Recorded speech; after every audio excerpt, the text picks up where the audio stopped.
welcome to today's episode of Show Me Your Stack. Today I'm sitting down with Ryan from Set to Close, and I'm so excited to hear what's in Ryan's tech stack review.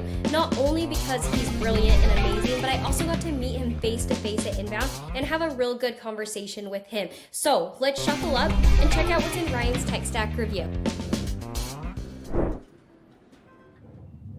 Hello and welcome to today's episode of Show Me Your Stack. I'm sitting down with Ryan, who I had the pleasure of meeting in person a couple of weeks ago at Inbound. Ryan, can you tell us a little bit about yourself? Yeah, hi, welcome everybody. I'm Ryan Cooper. I am the COO and one of the co-founders at Set to Close. We are a Diamond Solutions partner for the HubSpot ecosystem, and we have been helping organizations in that manufacturing, logistics, SaaS-based, I guess anything B2B, you name it, is kind of our game, and we really focus on not necessarily the industry specifics and how to focus on the selling, but how do we help your sales team sell better? How do we make them more efficient, give more insights and data validation to create predictive revenue models for organizations of all industries to be able to scale more rapidly and more efficiently? Awesome. Well, I'm excited to jump in. What do you have for us at number 5? So at number 5, I would say I'm going to start with a list building tool because I think that there's a ton out there. There's a lot of different price points, and for us, when we work with different companies, I think which list tool do you use? Which data tool are you sourcing? And so for us, that's going to be Apollo. Apollo is our number 5 tool. Something that we find has a great amount of data. It's just as updated as some of the big players out there that we see that maybe are 3, 4, 5 times the cost of Apollo. And Apollo does great when it comes to the intent data because what we see is that most of these platforms have the same data. They're just rolling it down from a single source, which if you're in the industry, you're pretty aware of the big players when it comes to intent and list building and who those data partners are. And so Apollo does a great job of taking something that is typically seen as a higher cost to most businesses using some of those bigger list building tools and brings it down to a really affordable model that allows businesses, especially that are starting out in that SMB mid-market space, to really have great data to propel their lists, their enrichment, things they need to be successful at prospecting and working clients to take their business to the next level without that huge price tag. So that's a big favorite of ours here at Set to Close. I love that. Obviously, I think that's a question that we all get asked in this industry. All right, what do you have for us at number 4? So number 4 is a tool that is maybe a little less known out there. It is a tool for us to understand who we're working with. Who are we going to be potentially meeting on some of these prospecting calls or discovery calls that we don't know them before jumping on to a meeting. And so this tool is called Humantic. Humantic is a tool that utilizes data and research from LinkedIn profiles to allow a potential AE, an SDR, a sales team to develop not only a profile and understand, what is their disc personality in relation to myself, what are the things that they like about a sales process, what are the things to stay away from when it comes to talking points, how to sell them potentially based off of how do they interact with the ecosystem? Are they a captain of their ship? Are they a visionary? Are they an examiner? Someone who's going to be very detailed. Yeah. And so when we're meeting with those larger sales teams or potential buying committees, how do we then map that buying committee to make sure that when we're going to that call, we understand which each personality type is, who they are, and how to address each person's value based off of how they see the world. So it's been a huge game changer for our team at Set to Close and for our clients that use the tool to be able to have a little more research and insight to those key areas that might help you win a deal and build some connection with people when the first time you're meeting them. Right. I love that. I have not heard of this tool, and so I just jotted this down. I'm like, I definitely want to look into this, so thank you for sharing. What do you have it for? For our number 3 tool, I would say that's going to be our AI dialing tool. I think that what we've seen is there's a lot of auto dialers out there. There's a lot of great technology that do that standard calling and set up integration with platforms like HubSpot, where we really like to see that next level of SDR go, and how do we create more live conversations is really what we're focused on here, because I think having more calls is great, but how many live conversations are your SDRs you're speaking to? How many touch points can we get? And so our favorite tool for that is called Concert. Concert has Okay. been an amazing tool for us to integrate really seamlessly with a lot of the CRMs that we use, especially HubSpot, and allows our teams to amplify their active live calls from maybe one Right. every 20 calls that they're having to one every 5 minutes. So we're able to keep our people Wow. on the phone all day rather than trying to get people on the phone all day. And so it's been really helpful, especially in that initial training component with new SDRs, BDRs who really need reps speaking to people, not just Yeah. dialing a phone. And so this has been a tool that's allowed us to have a lot more live conversations, improve connectivity, and allow our onboarding programs to become more successful because SDRs and BDRs are actually getting reps of speaking to live people through programs like this. But that's just the front end. On the back end, they have something really cool where you can actually upload conversations from the past and have essentially Oh. SDR coaches that will allow your SDRs to pitch their technology, and it'll give them feedback on how successful they would have been based off of past conversations you've uploaded and call recordings that you have from other customers. So it's not only giving your team an ability to be on the phone more from a conversion standpoint, but also from a training and development standpoint in the background. Yeah. How do I prepare them the best before I send them off into the world? I love that and thanks for jumping in number 3. I'm like, in my mind, we're at 4 because it was a tool I'd never heard of. But my mind is running with this with event leads. We're all coming off the tails of inbound and some of us off Dreamforce. And I'm like, you're coming back with massive amounts of event leads and starting to categorize those into how do I get someone on the phone versus just calling and what that quality over quantity conversation looks like. This is a tool I am not familiar with, but I feel like as this event season is wrapping up, it makes a lot of sense in that SDR and BDR role too. So definitely going to jump into that. Yeah, especially I think with organizations that we work with, understand like, is calling still an effective route for driving business? Is cold calling still there? And I think that's where the industry has shifted, especially as we're seeing AI SDRs that are coming out. There's AI agents Right. that are Yeah. becoming apparent in the business world. How do we make sure that we're able to give that human specific, personal approach to our dialing without just relying 100% on an SDR, or an AI SDR, which could, be leading to someone to maybe not as specific when it comes to topics, and it's going to do a great job of capturing that information, but is it going to give those candid responses that we feel at Set to Close are really making the difference about someone booking that next meeting or not, especially in Right. these more complex consultative sales. I love that. All right, number 2. Number 2. So our number. I got 2, it right that time. We're on 2.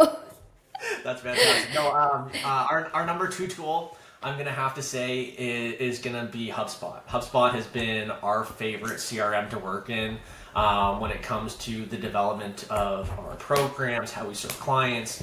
I think from a perspective of a business owner of what is that best CRM to bet on, what am I going to be able to grow with for Yeah. the next not only 2 years but 5-10 years, how am I not going to have to switch to another program in the future? And as a business owner, we're looking at what is that best solution for organizations who are looking to the future. And I think that the team at HubSpot has done a great job with that. Yamini, Dharmesh, Brian, talking about the future this year at Inbound of how do we really propel business forward, because AI is here to stay.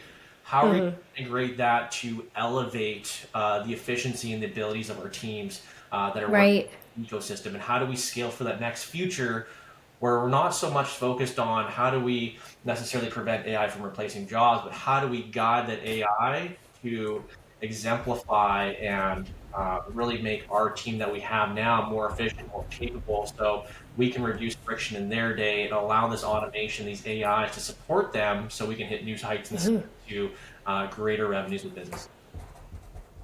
I like that. I think most people are fearful of AI. And so I appreciate the plug-in on like, how do we maximize it with the team we have? So I think that what we really focus on is how do we scale efficiency necessarily without headcount. I think that that's been kind of the traditional model, and I think we've seen that in the last couple of years, especially within the tech sector. Let's go and staff up really heavily, and now we've seen that the market respond saying, hey, maybe there's not as much need for personnel, but we really want to keep those amazing people we have internally. So we don't need to hire as much. We love to power up the people we have in our organization. And so how do we do that? Is providing them better tools, more efficient processes, systems. And I think that HubSpot has made it one of the easiest places to do that. And that's why we really love the tool, because when we look at innovation, AI, who's doing it the best? Yes, there is a big competitor in the market above HubSpot, but I think when we're looking at vision, working with a partner-led ecosystem, really focusing on innovation from a broader scope, I think HubSpot has been, that number one tool for us that we feel very confident is going to win that race in the long term. I agree with you on that one. All right, number one. Number one, so our favorite tool, I have to say, over this last year, it has been the number one catalyst for Set to Close, going from being a platinum partner or 60 days ago to being a diamond partner. It's allowed us to close over 150 deals with HubSpot in the last 65 days, which has been a huge record for us. And I'm not sure that's ever happened within the HubSpot ecosystem, but Right. Super is our number one tool this year, and it is our favorite tool that we are using currently. And it's not just because, hey, we love working with the organization, but the value that the tool provides, outside of any of the other benefits that we get from working in the ecosystem, what it allows it to do for our business is allows us to scale with quality. And that's the big thing that we've been able to do by utilizing this tool, is to really leverage an amazing tool that allows us to replicate across HubSpot, provide value to so many more people, and really has been that tool that allows us to scale efficiency without headcount. I keep coming back to that because I think that's kind of the big theme that we've been focused on this year, is how do we just empower our people more. And I think having a tool like Supered has allowed our team to look at not only how do we provide great solutions, but really where our business has shifted over this year is how do we train the best solutions in the world. And so what we are working on so hard at Set to Close is to prevent churn from CRM, because whatever CRM you choose, it's usually not because the CRM is not good at what it does. Often there could be some technological, hindrance to using a certain platform. But once you're working with one of the big CRMs in the world, it's really not about can the CRM do it, is do I understand it? Is it set up Right. And so how do we ensure that we have proper adoption from the sales teams or the marketing teams, the service teams, to actually be using the system, inputting data so we have accurate reports, can really work those predictive models. And having a tool like Supered has allowed us to not only be able to provide a great training, but provide actionable training that's not able to be accomplished anywhere else. It's not going to a YouTube course. It's not going to a different module. Supered allows us to train our users specifically in the tool, in the modules that they're using, without having to jump to another screen. And for us, that is one of the most unique value propositions that we can provide, is having real-time training and a guided experience, which we haven't seen to date.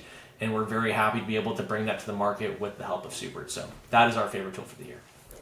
Awesome. I mean, I appreciate that also, but the thing that all of your tech stack, all 5 tools I keep coming back to, I wrote down actually, is power up the people. And so I love that your concept of your tech stack review and just Set to Close in general that I've got to witness from the sidelines is how you run your team, how your team interacts with your clients. And I think that's very empowering, and also how you've been able to rocket ship through the HubSpot ecosystem layers. And I think that says a lot about your culture too, which is really cool and very unique for your company too.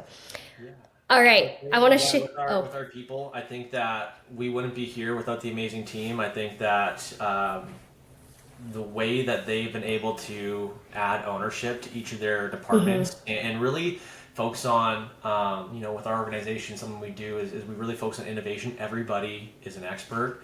And so we want people to feel that ownership of, hey, it doesn't matter if you're here with us for a week or you've been with us for a year, everybody's opinion is valuable. And having an amazing team with some of the best minds, I think, is really the reason we've been able to hit that rocket fuel. So without them, we are nothing. And we're just very blessed and grateful to have these amazing people on our team. That's awesome. All right, I want to shift gears a little bit. Yeah. So you're working with a ton of people. You're closing deals. You're talking to people. What are you hearing about in the tech ecosystem as far as tool stacks go that you're super excited about? I think a couple pieces. I think we'll start my top three. So number one, I would say I think that the market is becoming more educated in regards to what is the ROI. People are taking a greater look at what value am I getting from a tool. Yes, it could be the most prominent tool on the block, and yes, people could be really excited about it. Am I getting the return on investment really for what I'm spending on this tool? And so I think Right. one of the nice shifts we've seen to look at is people aren't just willing to pick the top tool when it comes to revenue or what's perceived to be the best, but people are really doing their checks and balances on, is this the best fit for us as a tech stack? And I love to see that when it comes to an education point from a buyer standpoint, because I think going through COVID, a lot of business owners have taken the time to do a little more extra research, because obviously I think that when we're looking at costs, how do we make sure we can keep people keep growing, especially in tougher times of the economy? You have to get wise and get crafty about which programs am I going to keep on, which maybe am I going to churn. And so I think the education of how do they vet tools and programs and really being conscious about budgets is the number one thing that I think has been nice to see in that shift in the market. Yeah. Number two, oh, sorry, go ahead. Oh, no, you're good. I was just going to say, I'll agree with you there. Past experience, I've seen the layoffs hit. I've seen, that massive company with just so many tech stacks, and it's like, we're using Asana, we're using Jira, we're using ClickUp. Like, you have 3 project management tools across just a marketing org, not even your dev org, not even, and then, COVID hits and everything, and the money is a little tighter to come by, and you see the reflection really starting to happen on the employee headcount front. But I do love that you talked about everyone's like, okay, I feel like the round of layoffs has settled a little bit, but now we got to be really cautious with spend on the tech stack. So how do we review these tools and get really granular about what we're using and why we're using it? Yeah, and I think it's understanding truly what tools you're using. I think one of the best examples maybe could lend to this is looking at another area, which kind of be my number 2 for the tech sector. What's really up and coming is intent data. And I think that intent is something that is becoming more and more apparent in the market. Everybody wants to have what's considered buyer intent. But from what we see out there, majority of it is search intent.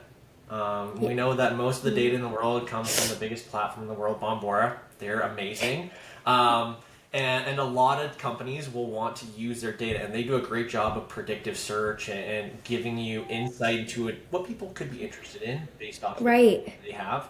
But the big shift that I think that we're excited about is true buyer intent. So there's some platforms out there, like a company we've come across lately called Click360, that is actually mapping your buyer intent direct to your website. So, for example, someone's coming to your website, maybe they're following the same actions that 30 other people have converted to within your pipeline. And so this program is mapping what did that buyer do to close that deal or to convert to a meeting, whatever that may be. And what it's doing is then relating that data back to similar companies that are within your pipeline, allowing you to have better buyer intent to understand who you should be following up with, who is most likely to close a deal based off historical actions. So you're getting actual accurate buyer intent data that's unique to your business. We're not working with the same set of data that the rest of the market is.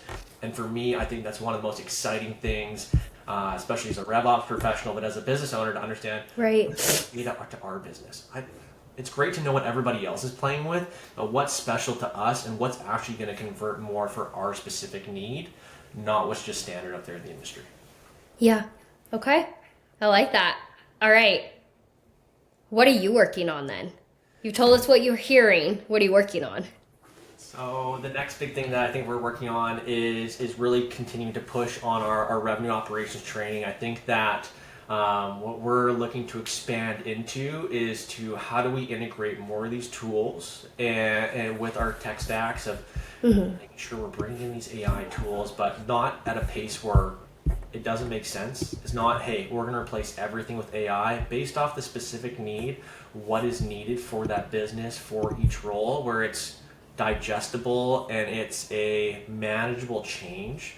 where it feels good to the salespeople or the marketing professionals that are using the programs, and it's not just a decision from management to say, hey, we're making this big change, but how do we ensure that we love this, and how do we ensure that we have great adoption moving forward? So as much as we're looking at those tech stacks, how do we then provide the best training to the people that are using these tools so we can be the most efficient with them? So as we're building these stacks, as we're developing these revenue operation systems, how can we ensure that we have longevity with our programs, as well as a high amount of efficacy and success for the people who are using them, so they're actually seeing a benefit to using the tool rather than just another tool being added to their tech stack? I like that. Okay. This has been super insightful. I'm so excited for what Set to Close is doing, and I can't wait to see where you wrap up the year. Any last thoughts before we wrap up? Last thoughts, I would say, just like going into the end of the year, make sure that, if you're a business owner and you're looking at how do I set myself up for success in 2025, I would say, number one, take an overhaul. Let's look at your technology. What are you spending on? Is there potential to reduce maybe your cost on pieces, get more value from different tools? I think this is a great time to reevaluate, especially as people are planning for Q1, Q2 next year. Right. If you're unhappy, or maybe you have questions around your revenue operations program, maybe you just don't know enough, reach out to your local RevOps professional. If you have somebody that you trust and you have some insight there, reach out to your friends, reach out to your network, start to utilize those resources. I think partners now more than ever are so important. And number three, I would say, if you have any questions, you don't have anyone, reach out to us at Set to Close. We love to support you on your journey and support in building that right tech stack. And we'd love to help audit and give you an evaluation of your business to make sure that you just have the right path and the right insights and data to make the best decisions for your business in 2025. I love that. All right. Well, thank you, Ryan. It was so nice to sit down with you. And thank you. Awesome. Thanks so much, Ashley. Let's shuffle up and show me your tech stack, where every episode is a high stakes reveal of the tools that are aces in our guest book, where chips are down and digital decks are on the table. Are you ready for the best in class tech? Let's deal these cards and see what comes up. Who's ready to double down on digital innovation with me?